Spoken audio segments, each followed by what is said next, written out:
एक बार फिर से आपके सम्मुख हाजिर हूँ। एक बार आपसे प्रोफेटिक, पिछला जो प्रोफेटिक वचन जो मैंने आपके साथ शेयर किया था वो उत्तर के राजा के विषय में था। आज एक और प्रोफेटिक कलाम लेकर के आपके सम्मुख आया हूँ। आज दक्षिण के राजा के विषय में बात करना चाहता हूँ। ये दक्षिण का राजा आज के समय में बहुत कठिनाइयाँ हम देख रहे हैं संसार में।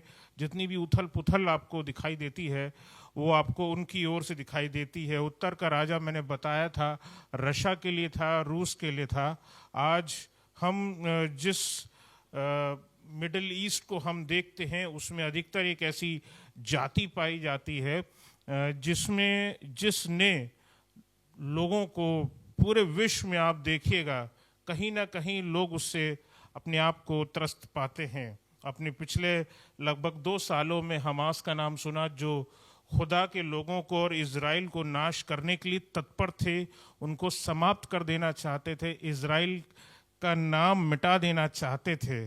इस संघर्ष में आपने बहुत बड़े इस्लामिक नेशंस को भी, राष्ट्रों को साथ में आते हुए देखा होगा कि वो साथ में आए। और लेकिन कितने ऐसे देश थे जो इज़राइल के साथ में आके खड़े हुए। सिर्फ एक अमेरिका हमें दिखाई दिया, लोग अधिकतर नहीं दिखाई दिए, देश अधिकतर नहीं दिखाई दिए। रैदर उल्टा इज़राइल पर दोष लगाए गए, खुदा के लोगों पर दोष लगाया गया। पहला थिस्सलुनीकियों 5वां अध्याय और उसकी 3री आयत यहाँ लिखा है। इसमें जब लोग कहते होंगे कि कुशल से है और कुछ भय नहीं, और जो उन लिखा तो उन पर एकाएक विनाश आ पड़ेगा। और जिस प्रकार गर्भवती पर पीड़ा और वह किसी रीति से निकाल दें अगर हो सके, ताकि लोग पढ़ सकें। पहला थिस्सलुनीकियों 5 अध्याय और उसकी 3री आयत।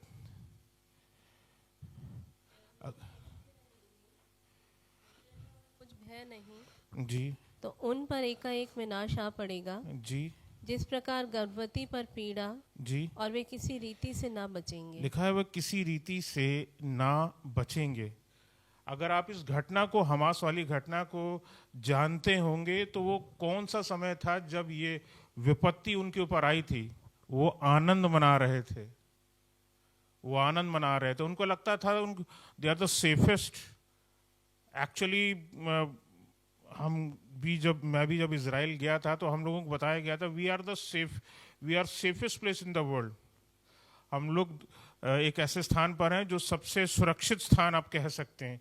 और हम जानते हैं कि वो एक ऐसा इलाका है जहाँ पर जो है चारों ओर वो देश, वो इज़राइल ऐसे देशों से घिरा हुआ है जहाँ वो तमाम देश जितने भी उसके चारों ओर पाए जाते हैं। पहले भी उन्होंने कई बार चेष्टा करी है कि इज़राइल को नाश करें, इज़राइल को ख़त्म करें, बहुत सारे किए।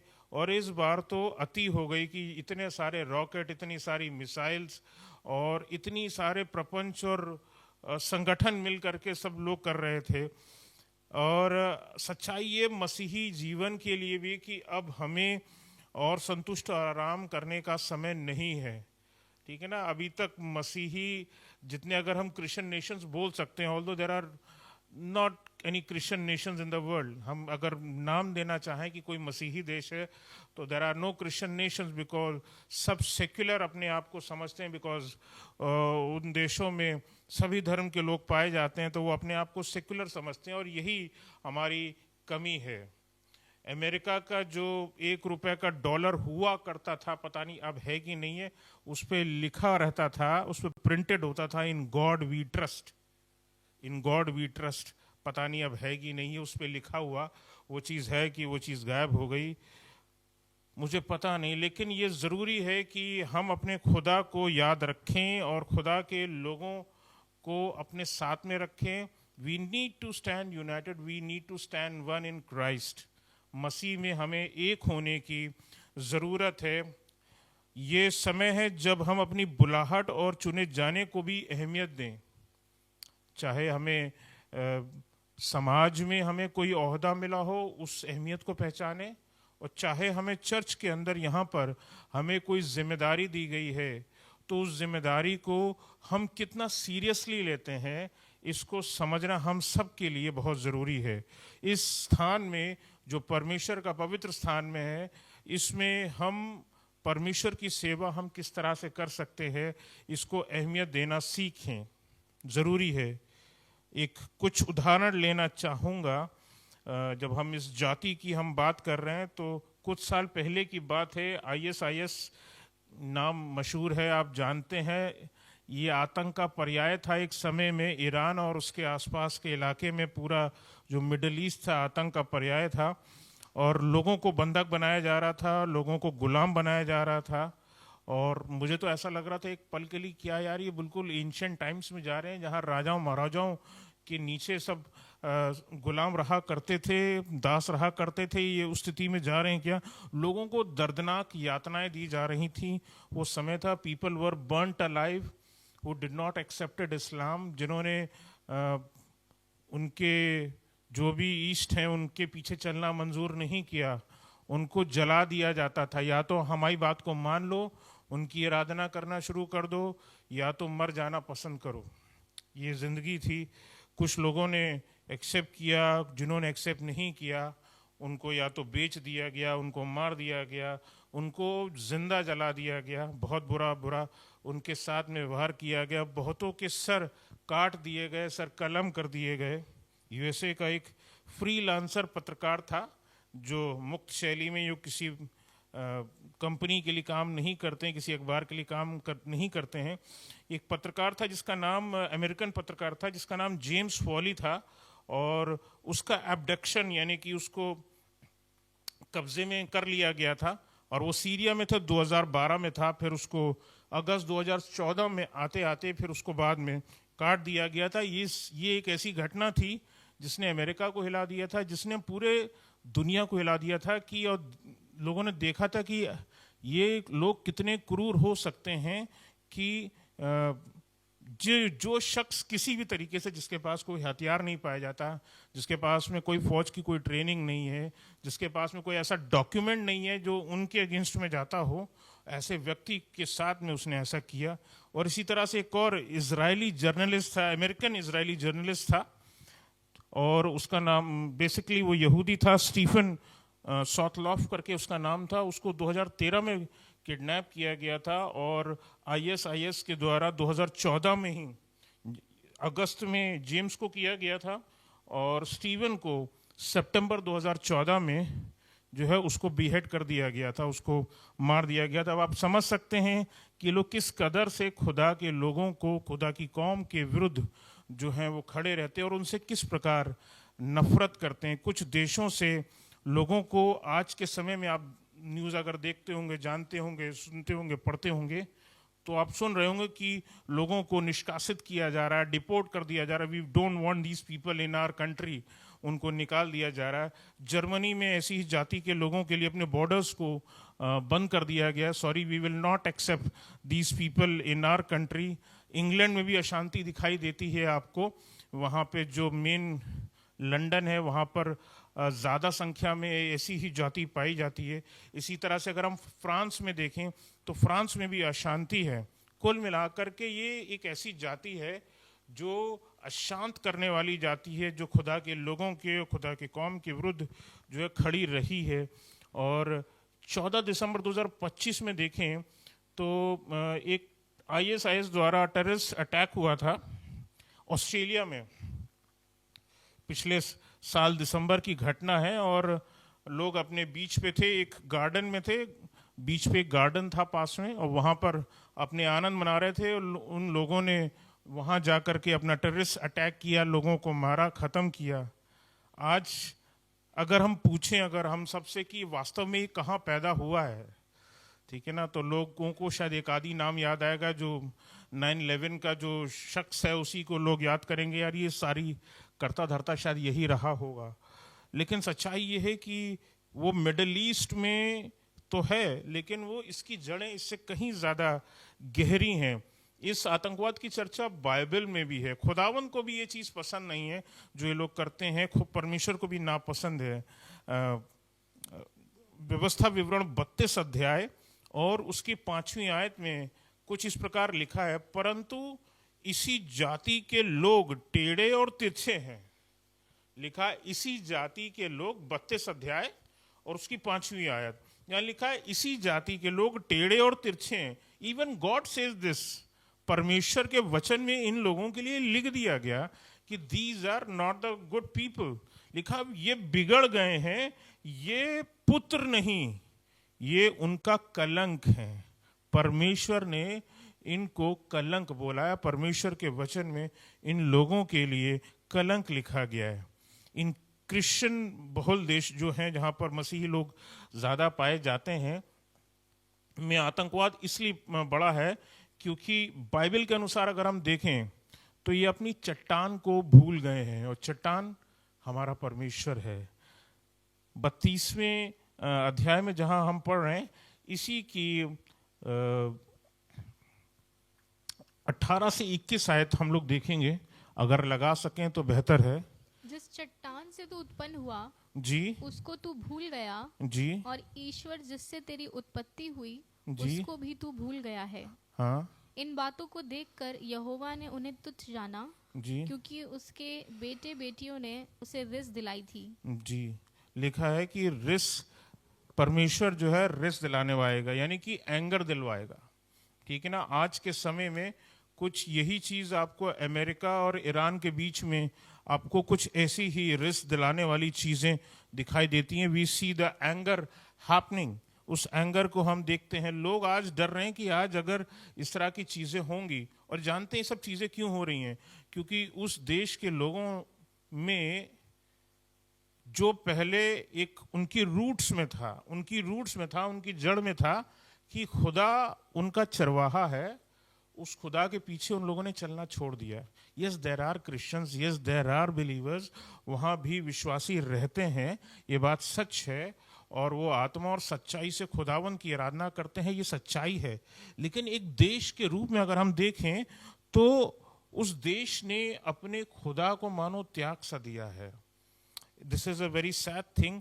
और जैसे कि इस आयत में हमने पढ़ा है, परमेश्वर जो है एक मूढ़ जाति से, 21वीं आयत इसकी पढ़ दी गई है, इसके आगे पढ़ दे जहां तक पढ़ा तब है। उसने कहा, जी मैंने उनसे अपना मुख छिपा लूंगा। लिखा है परमेश्वर जो है ऐसे देश से, अमेरिका की बात कर रहे हैं, मैं अपना मुंह छिपा लूंगा और देखूंगा कि उनका अंत कैसा होगा, और देखूंगा कि उनका अंत कैसा होगा, क्योंकि इस जाति के लोग बहुत टेढ़े इस हैं जाति के लोग टेढ़े और धोखा देने वाले पुत्र हैं। धोखा देने वाले पुत्र हैं। नाम मसीही रखना सबको पसंद है, लेकिन चलना खुदा के पीछे मंजूर नहीं है। और मूढ़ जाति के द्वारा, बाइबल में इसमें क्लियरली मेंशन्ड है, मूढ़ जाति के द्वारा, यानी कि एक मूर्ख जाति है ये, जो जाति अभी लोगों को क्लेश दे रही है पूरे विश्व में। 21वीं आयत में इसका जिक्र है और दे रखा है कि ये मूढ़ जाति है, और परमेश्वर एक मूढ़ जाति के द्वारा से रिस दिलाएगा, एंगर को पैदा करेगा, और जब एंगर पैदा होगा तो युद्ध भी पैदा होगा। हम उस चीज को पैदा होता हुआ हम देख रहे हैं, ये चीजें हमें दिखाई दे रही हैं। So these things are happening. Daniel 11 में डैनियल देखता है कि उसका एक राजा है, और वो एक ऐसे देवता की आराधना करता है जिसको उसके पूर्वज नहीं जानते थे, इजरायली नहीं जानते थे, यहूदी कौम नहीं जानती थी। वो एक ऐसी वस्तु का बलिदान देखता है जो उसके पूर्वज नहीं करते थे, something being offered to those idols, जो उसने कभी अपने जीवन में अपने बाप दादों से कभी सुना नहीं था, वो उस चीज़ को होता हुआ देखता है। एक नए धर्म जो है पृथ्वी पर भविष्य में उत्पन्न होने वाला था, और मुझे बताने की जरूरत नहीं है कि वो धर्म कौन सा था, और आज वो किस प्रकार से एक कष्ट का कारण जो है पूरे विश्व में हमें दिखाई देता है। परमेश्वर अपने लोगों को यहाँ पर चिताना चाहते हैं कि वे उनके पीछे ना चलें, ऐसे लोगों के साथ में संगति ना करें, उनके पीछे ना चलें, उनके साथ खड़े ना हो। परमेश्वर की ओर से विपत्ति आती है। 32 की 23वीं आयत में लिखा है, मैं उन पर विपत्ति भेजूंगा और उन पर मैं अपने सब तीरों को छोड़ूंगा। God will send arrows. अब यहाँ एरोज का मतलब एरोज नहीं है, एरोज का मतलब ऑब्वियसली यहाँ मिसाइल्स एंड रॉकेट्स का है।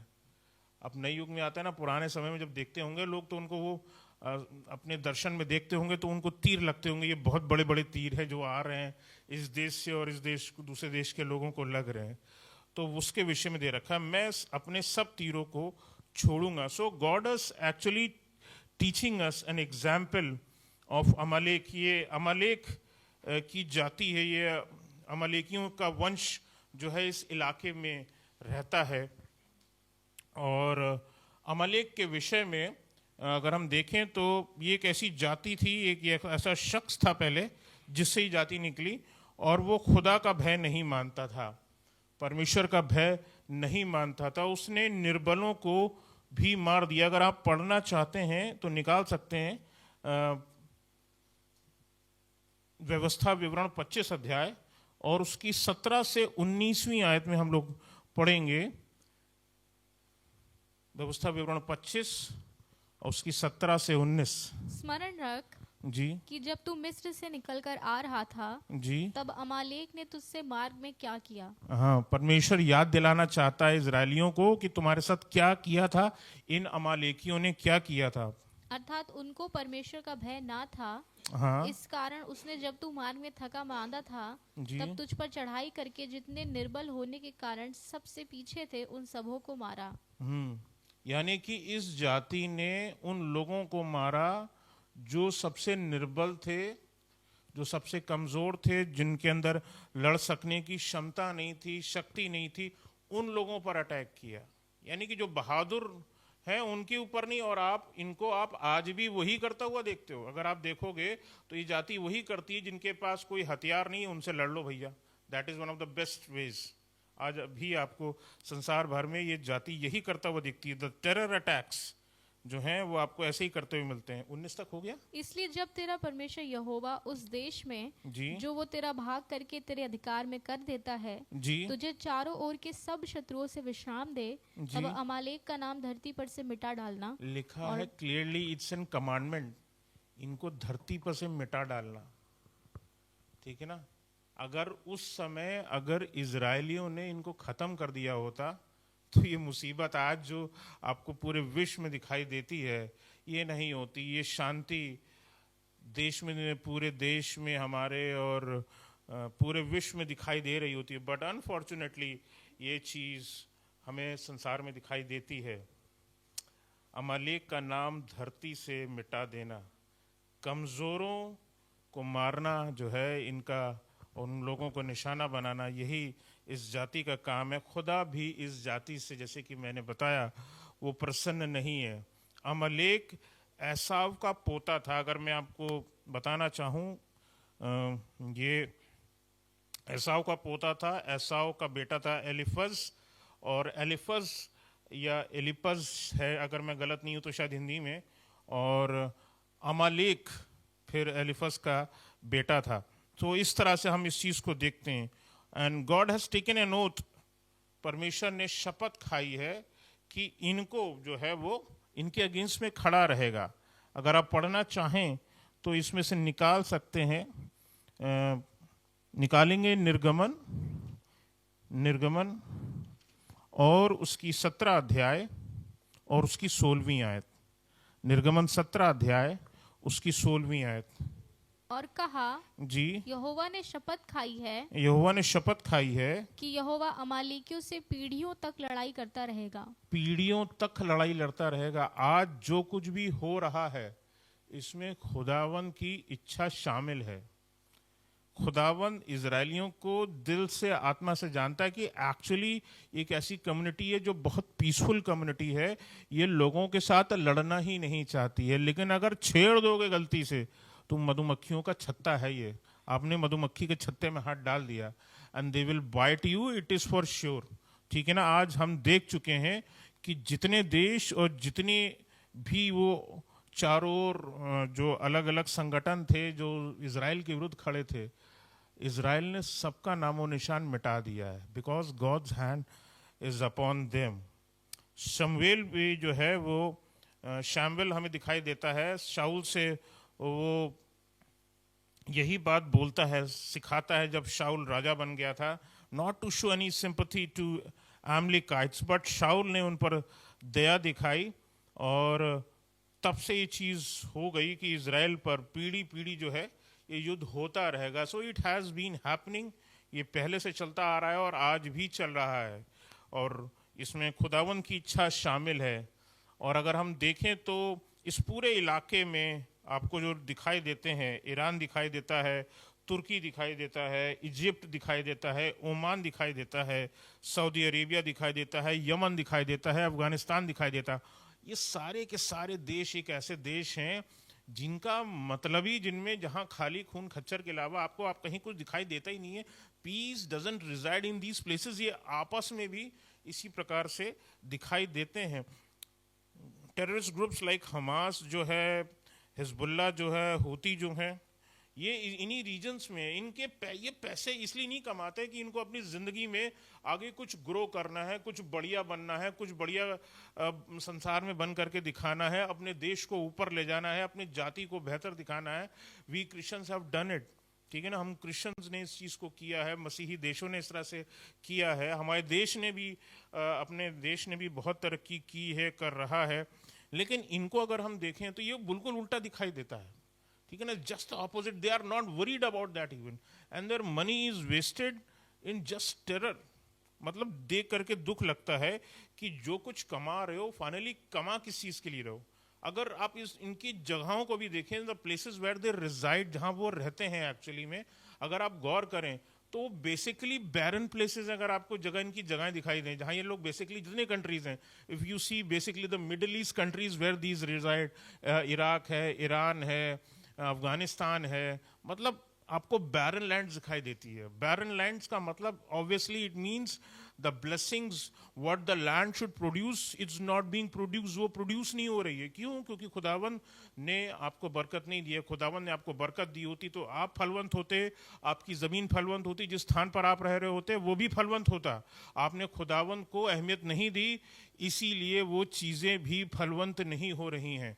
हमारे लिए सीखने से ये है कि हम अपने खुदा को अहमियत दें तो हमारी ज़मीन, हमारी संपत्ति, हमारी औलादें, सब कुछ फलवंत होगा. हमें इससे सीखने को ये मिलता है. And we will grow in life. हम अपने जीवन में आगे बढ़ेंगे, इस चीज़ का हमें ध्यान रखना है. And they kill people thinking that they have done the service to God. वो लोगों को मारते हैं, उनको लगता है कि शायद उन्होंने अपने, जिनकी वो आराधना करते हैं, उन्होंने उसकी सेवा करी है. Netanyahu use the name even. Netanyahu ने भी जो है, वो जो इज़राइल के प्रधानमंत्री हैं, उन्होंने भी अमालेक के लिए डायरेक्टली टर्म यूज किया था अपनी स्पीच में कि ये लोग अमालेकी हैं. And people of the world criticise him for this. लोगों ने उसका विरोध किया था. और ये इस्लामिक नेशंस एदोम से, एसाव से और इस्माइल से निकले हुए लोग हैं, और ये खुदावंद के बैरी हैं, खुदावंद के लोगों के बैरी हैं. डैनियल 11 उसकी 40वीं आयत में कुछ इस प्रकार से लिखा, अंत के समय में दक्षिण देश का जो राजा है उसको सींग मारने लगेगा, ऐसी स्थिति आएगी. और लिखा, परंतु उत्तर देश का राजा उस पर बवंडर की बहुतायत से रथ और अब खोल के नहीं बताऊंगा क्योंकि उत्तर के राजा के बारे में मैं पहले ही डिस्कशन कर चुका हूं एक बार में. तो वहां से अगर आप जानते हो तो उत्तर देश का राजा कौन था, और बवंडर की बहुत से रथ सवार के साथ में जहाज लेकर वो इस इलाके में अपनी चढ़ाई को करेगा, और वो इन देशों में वो अपने साम्राज्य को फैलाएगा. ठीक है ना. पिछली बार जब मैंने किंग ऑफ द नॉर्थ को प्रचार किया था तो वो रशिया का था. And we see the Russian influence in this region. हम इस इलाके में हम रशियन इन्फ्लुएंस को हम देखते हैं. यहाँ जिन देशों का, जिन एरियाज का, जो मैंने पहले भी कुछ कंट्रीज का वर्णन किया, ये वो देश हैं, ये वो राज्य हैं जिन पर कहीं ना कहीं ये छाप दिखाई देती है, और कि वो खुदावन के विरोधी हैं. और इसकी अगर 41 से 43 आयत में आएंगे, पढ़वाऊंगा नहीं मैं, और 41 से 43 आयत में जब चलते हैं तो these nations will be under the control of Russia और the king of the north. ये इनके अंडर में रह करके जो है वो काम कर रहे होंगे. आज हमें कुछ कुछ वैसी ही स्थिति हमें दिखाई देती है। एंड जो प्रेसिडेंट हैं सीरिया के, जिनका नाम बशर हाफिज अल असद है, उनको पिछले साल दिसंबर के महीने में उनको हटा दिया गया और एक नया ग्रुप आया है हयात तहरीर अल शाम करके। उन्होंने उसको टेक ओवर किया है, उस कंट्री को टेक ओवर किया है और असद को वहाँ से भागना पड़ा है और वो रशिया में इस समय हैं और नए सरकार का वहाँ गठन सीरिया में हो चुका है। तो कुल मिलाकर के इस चीज़ को मैं बताना चाहता हूँ कि जो लोग खुदा के विरुद्ध खड़े होंगे, खुदावन उनको भी अपदस्थ कर देगा। बाइबल में लिखा हुआ है, God setups king and removes Kings. खुदा जो है राजाओं को बैठालता है और उनको गद्दियों से हटा देता है। रीज़न क्या है कि वो राजाओं को बैठाए और उनको हटाए? ये भी तो हो सकता है कि जिस राजा को बैठाए उसकी पीढ़ी चलती रहे। हमने बहुत अपने देश के इतिहास में पढ़ा है, ये फलाना राजा है, उसकी ये बेटा बना, फिर उसका ये बेटा बना, फिर उसके बाद ये बेटा बना। हम पढ़ते रहे, लेकिन ऐसा क्यों? अगर नहीं हो रहा तो क्यों नहीं हो रहा? इस चीज़ को सोचना पड़ेगा, क्योंकि God doesn't want these people to be over there.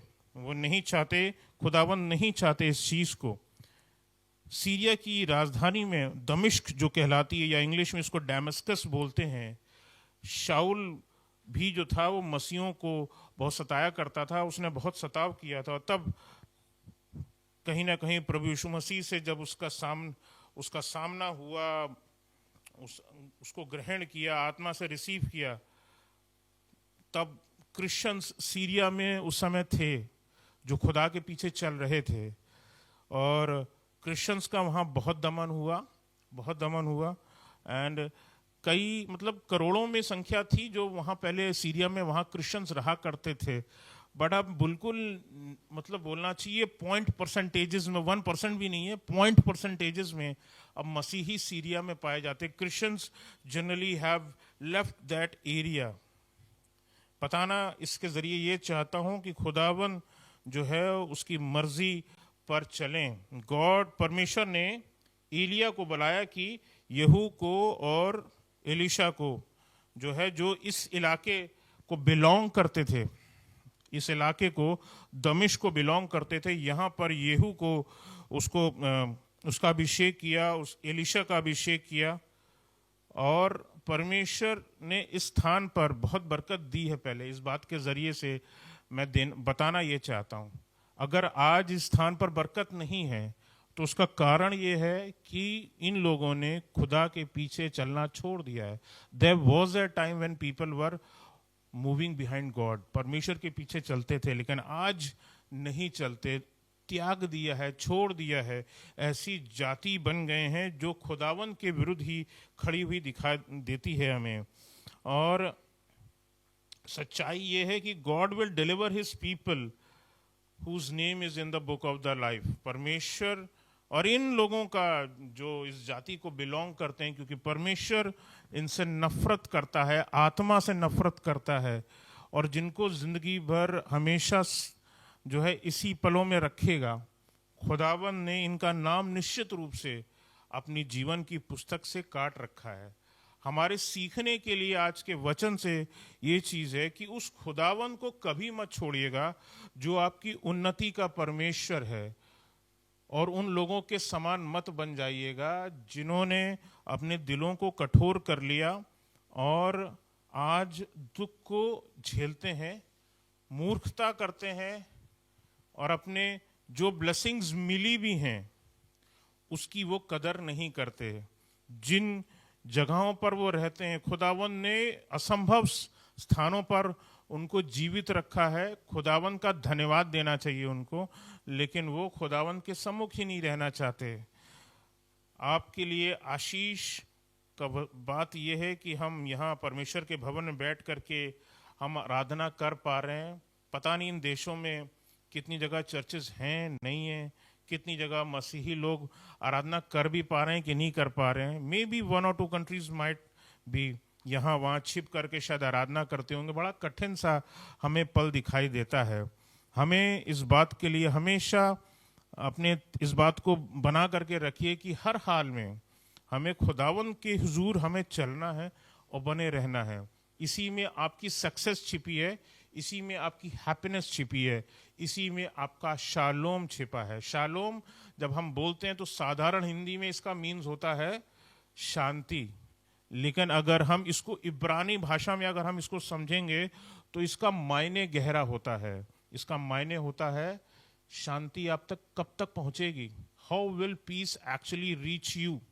वो शांति आपके पास तब पहुंचेगी जब यहाँ पर युद्ध नहीं हो रहा होगा, जब यहाँ युद्ध नहीं हो रहा होगा, जब आप संसार में युद्ध को नहीं लड़ रहे होगे, जीवन में आपके आसपास जितने लोग होंगे आपका मेल उन सब लोगों के साथ में होगा, आप उनके साथ प्यार से रह रहे होगे, प्यार के साथ चल रहे होगे। This thing should be over there. परमेश्वर के वचन से आज की आशीष और आखिरी बात बता करके मैं खत्म करना चाहता हूँ, फिनिश करना चाहता हूँ, ओवर करना चाहता हूँ। Be in the presence of the Lord. परमेश्वर के अब जब हम 40 दिनों में आगे बढ़ने वाले हैं, दिस इज द टाइम, ये वो समय है, अपने आप को खुदावन की उपस्थिति में डाल दीजिए कि खुदावन अभी तक शायद वो हमने काम नहीं किया, लेकिन अब हम अपने आप को आपकी प्रेजेंस में लाएंगे और अपने आप को हम आपकी प्रेजेंस में रखेंगे और बनाए रखेंगे। सिर्फ 40 दिन नहीं, आगे भी सारे साल भर भी और जीवन भर भी। इस चीज को मैं आपको देना चाहता हूं। Praise the Lord.